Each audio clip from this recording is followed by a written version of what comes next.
Welcome back, Life Sciences. That break, all important, right? Get the blood going, get the oxygen flowing. We are looking at organelles, and they are little structures inside the cell that have a particular function. I know you're getting bored of me saying inside the cell, but it's a really important concept that you understand that they are part of the cell, right? It's what's inside the cell and not something else that you might think. Very often they think it might be a tissue or it's bigger than a cell. It's not. Organelles are found inside the cell. And so far, just to recap, we've looked at organelles that we're going to find in both plant and animal cell, because both plant and animal cells need to be able to, make energy, cellular respiration, so they both need a mitochondrion. Both plant and animal cells need to make these proteins and transport things around the body, and that was the body or the plant, and that was where our endoplasmic reticulum, our ribosomes, and our Golgi body, were important. You see, I need to keep telling you these words so that you're able to, they can sink in, that you can understand. Then we looked at organelles that play a much greater role in plants. And those were the plastids. We only find plastids in plants because plants got to do with photosynthesis, making food, and storing food. We can't do that, so we don't have any plastids.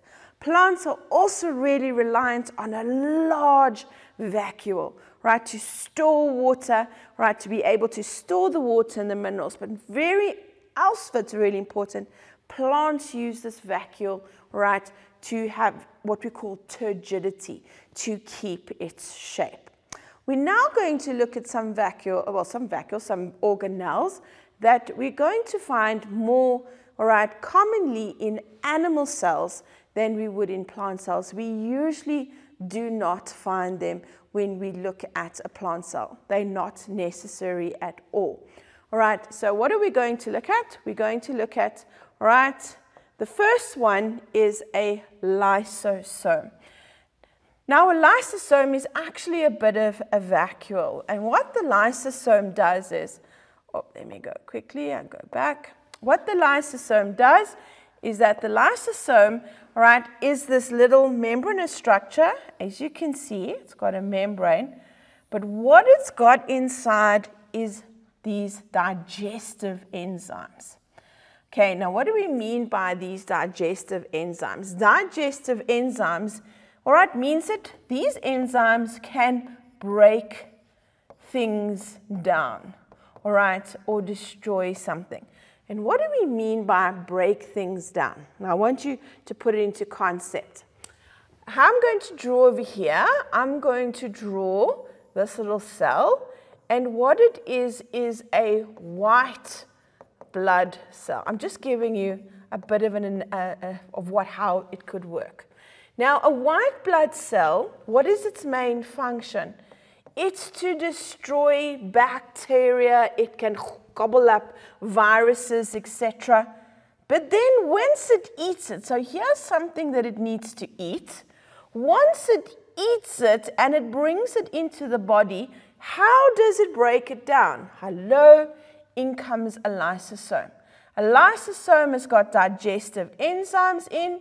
It could also take it in, or it can just release, all the enzymes and it kills the white blood cell. Yes, it does, but your body will keep on, making new one. And there, what have we done? We've got rid of the bacteria. So if you have an idea of what it can also do as well. So we've got a lysosome. A word that we often use is the word a suicide bag, but that unfortunately it hasn't got great connotations to it, and that's exactly what it means. But it will destroy something, and it will destroy itself in the process. Now, as I said to you, the word there, and this is really important, is intracellular digestion. It can break things down inside the cell. That was intra means, okay? Inside the cell itself. Inter means between. Now, if you have a look as well, what they can also do is the parts inside the cell, the organelles, can actually get old. Or there might be too much of them, or they are worn out. And what can the lysosome do? It can actually go and digest other organelles, right? So it's like a way of, you don't want things to be old, you want things to be new. And the cell, if you just get rid of the worn out one, what will the cell do? It will make a nice new one. So if we have a look here, this is what we call a food vacuole.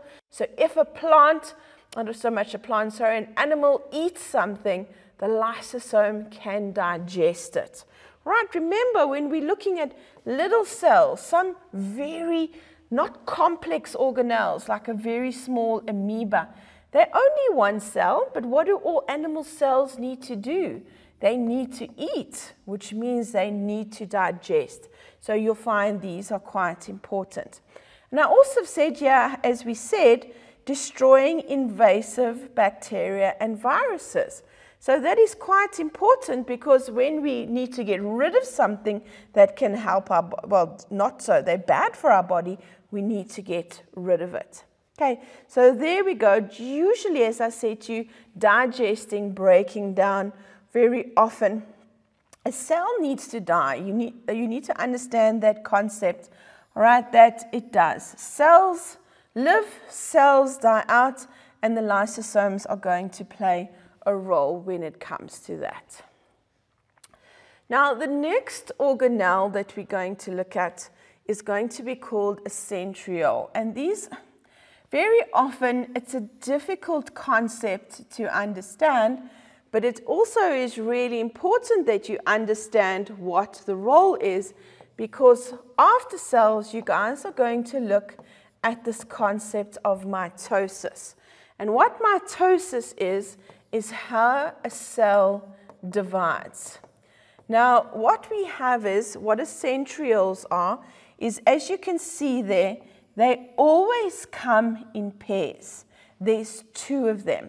And usually when we look at a cell, they're usually found at right angles to each other. So we've got one that side and one we can't see looking like that. And what they are going to be involved in when we look at them, right, I want to show you this diagram. As I said to you, it might not make any sense now, but it will later, is when I undergo mitosis, the DNA in the nucleus breaks down into these structures that we call chromosomes. And these chromosomes, here they are. So when a cell divides, I actually want the material in the nucleus to divide. Now, I want you to see these centrioles, imagine like spider webs. They are going to, we need two of them, because one needs to move to one side of the cell and one the other. And they produce like the spindle fiber, it's like a spider web. And they grab hold of these chromosomes, imagine, or we can use like a fishing rod, and they pull them in, all right? They reel them in. And what they do is they break these chromosomes in a way, and you'll see when you do this section much clearer, and that's actually how my cell can move one thing to another, all right? These centrioles are going to play quite a large role. And funny enough, as I said to you, we're going to see it when you look at mitosis and you see pictures, we see the centrioles, okay, in an animal cell. They are visible. Yet, however, when we look at plant cell, all right, division, exactly the same happens, but for some reason, you cannot see them as you can in an animal cell. Okay. So guys, those are the organelles. So now I'm given a plant cell and now I'm given an animal cell. I always need to be able to see which one is a plant, which one is an animal. And how am I going to do that? Because I'm going to look at the differences. Okay, so I'm going to look at the differences between a plant and an animal cell.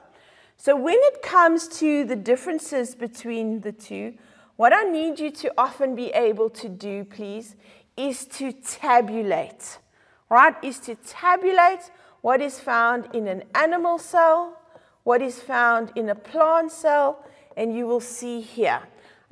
You'll have a look what it is.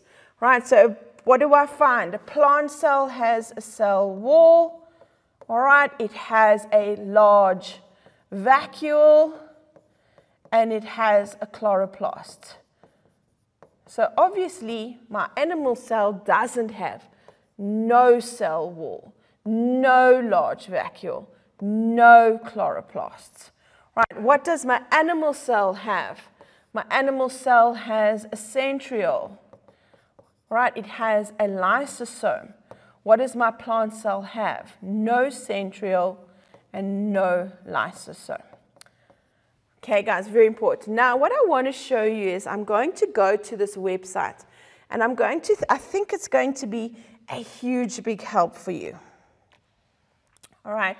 So if we have a look, you'll see there is the address. It says Cells Alive. And you actually go, it's like an interactive thing. So if I press on here, like plant and animal cell, wow, okay? And then I go to this start the animation. Now when I go to the start the animation, what are you going to see that it's going to do is it's going to bring up a picture of a plant cell or an animal cell. And I'm going to touch on the word and it's going to show me, all right, in the website, okay, this is the nucleus, this is what it does. This is a vacuole, this is what it does. So I get a lovely understanding of what a plant cell looks like and what an animal cell looks like, and I can just have fun. You see, here we go, choose a plant or an animal. So if I choose an animal cell, there we go, I say Golgi, and what does it do? Or lysosome, all right? It tells me exactly what it does and where it is in the diagram. Okay, guys, I'm afraid that's it on cells, and that's it for us today.